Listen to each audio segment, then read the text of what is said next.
St. Patrick's Day Numbers by the Year 2000 to 2022, the finished product of what will undoubtedly be the third and last volume of the Numbers by the Year collection. We're going to be debunking some myths about St. Patrick himself, go through statistics and surveys, and go off on a rant near the end. So sit back, relax, find a drink, find something to eat, and stay tuned.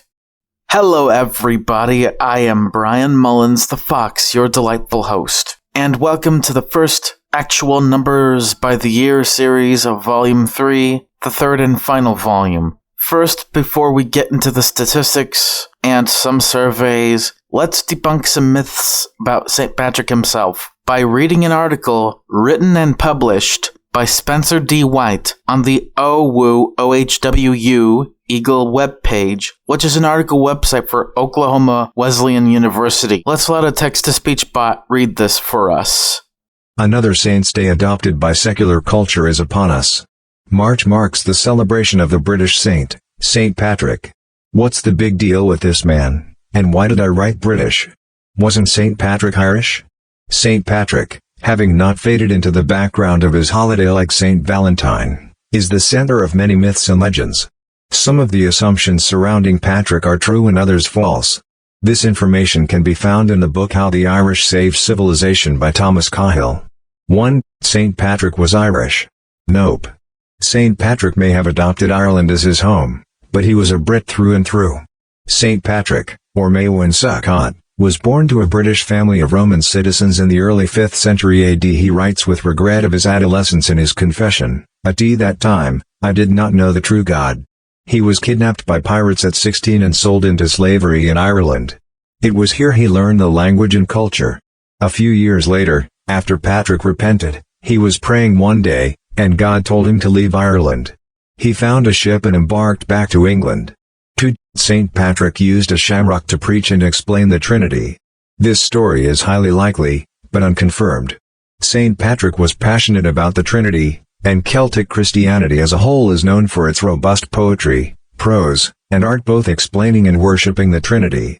However, the explanation of the shamrock, while easy to grasp, is technically not correct Christian doctrine, as is typically the case with concrete analogies of the Trinity. Specifically, the shamrock implies a heresy called partialism, which states that each member of the Godhead comprises one-third of it. This is incorrect because each member of the Trinity is God, not part of God. For a humorous explanation of this and other misconceptions concerning the Trinity, watch this video from Lutheran pastor and comedian, Hans Fina. 3. St. Patrick single-handedly converted the whole of Ireland. This is incorrect in two ways. There were already a few Christians in Ireland and even a bishop, but St. Patrick did evangelize almost the whole of the island and saw many conversions. He also had helpers, especially after he converted some of the Irish inhabitants. One of his most famous friends is St. Bridget of Ireland. A daughter of a Christian slave woman and her Druid, Irish pagan priest, Master, Bridget's father attempted to marry her to a bard after her conversion. Bridget refused and ran away to join Patrick in his evangelism. She eventually founded a convent at Kildare, Ireland. 4. St. Patrick drove the snakes out of Ireland. Honestly, unconfirmed. Many non-Christians and Christians, following suit, claim that this is impossible. I choose, however, to think that maybe he did. Christians follow a God who parted an ocean, fed hundreds of thousands of people with bread from the sky and created the universe out of nothing. Is it too much to believe that he drove all the snakes off an island? Variations of this story abound, further showing this story may be myth or allegorical. Maybe Patrick was upset that a snake had killed his friend, maybe he was bitten himself. The story goes that St. Patrick, in a reverse Pied Piper moment, banished all snakes from the island. Personally, I want it to be literal, but it very well could be metaphorical. Patrick drove the snakes of paganism out of Ireland. The story is beautiful and lighthearted even if it's not accurate. Not all legends have to be entirely true to mean something to us. Whatever the case, there are no snakes on the island of Ireland. 5. St. Patrick's Day is a festival of Ireland and Irishness. Kind of. The people of Ireland have used the festival as a beautiful, if not somewhat riotous, celebration of their culture. With its shamrocks, green dye, and parades, it is a vibrant celebration of Irishness. Fundamentally though, St. Patrick's Day is a celebration of the Christianization of a nation and the beginning of a vibrant faith tradition. This is something we all should celebrate, whether Swedish, Indian, or Irish ourselves. The rant will not be in this episode, but in episode 3, the same episode we conclude the series in. Thanks for watching. Leave a like, share this series, and subscribe. I'm Brian Mullins the Fox, your delightful host, signing out. See you then.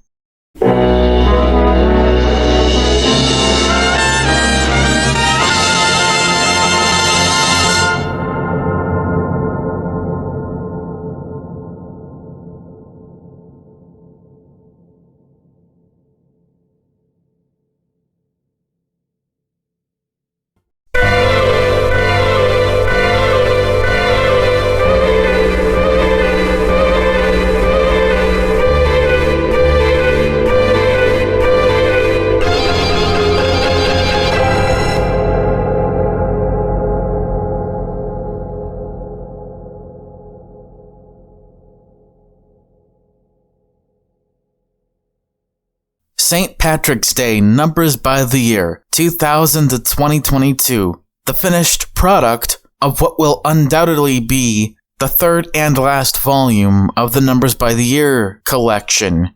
We're going to be debunking some myths about St. Patrick himself, go through statistics and surveys, and go off on a rant near the end. So sit back, relax, find a drink, find something to eat, and stay tuned.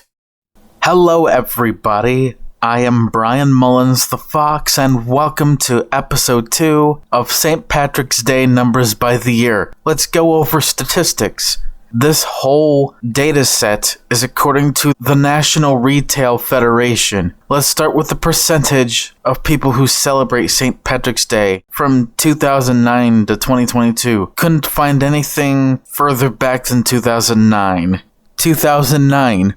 44%, 2010, 45%, 2011, 52%, 2012, 54%, 2013, 56%, 2014, 56%, 2015, 52%, 2016, 51%, 2017, 56%, 2018, 60%, 2019, 55%, 2020, 57%, 2021, 49%, and for 2022, 54%. Now let's move on to average expected spending. 2009, $32.80. 2010, $33.05. 2011, $33.97. 2012, $35.64. 2013, $35.27. 2014,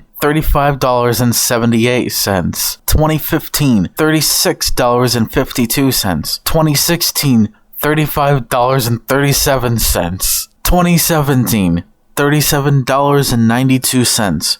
2018, $39.65. 2019, $40.18.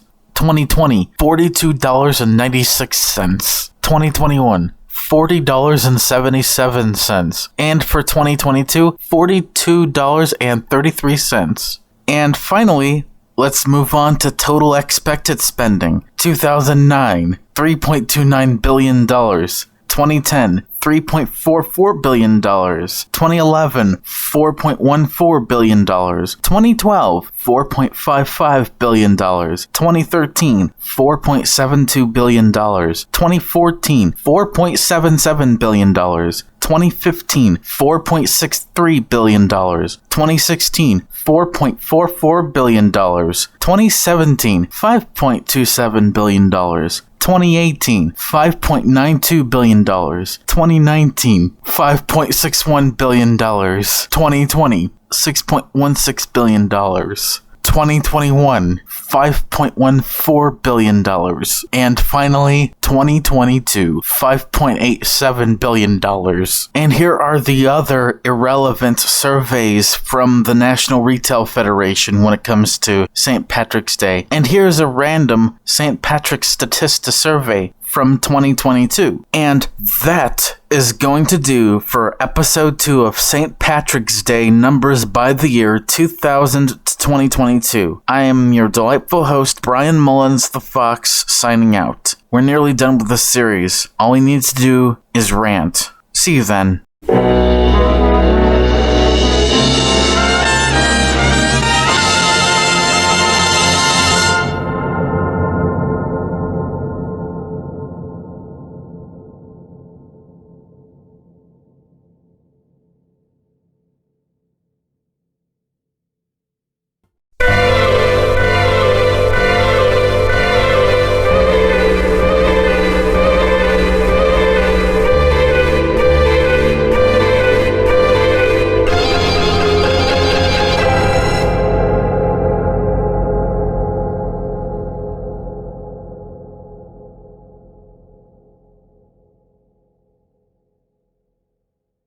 St. Patrick's Day Numbers by the Year 2000 to 2022. The finished product of what will undoubtedly be the third and last volume of the Numbers by the Year collection. We're going to be debunking some myths about St. Patrick himself, go through statistics and surveys, and go off on a rant near the end. So sit back, relax, find a drink, find something to eat, and stay tuned. Hello everybody, I am text-to-speech bot Matthew, filling in for Brian Mullins the Fox. He is incredibly busy with life right now, so I'll take his place for now. This rant will be short, but concise. We've learned a lot so far. 1. We've learned about the true origin of St. Patrick himself. 2. We've learned about a bunch of statistics and surveys that exist on the internet, that tend to document the happenings and spending of money when it comes to this green holiday. St. Patrick's Day, Numbers by the Year has been a series that didn't need any extended amount of episodes, beyond only 3, this one being the last one.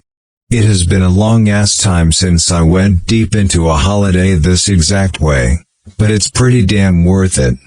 It's one thing when it comes to planned spending statistics, it's something totally different when all this makes no difference in a way that negatively impacts the said holiday to begin with. I knew this rant was going to be brief, but we've done a lot so far. I am text-to-speech bot Matthew, having filled in for Brian Mullins the Fox, signing out. Goodbye.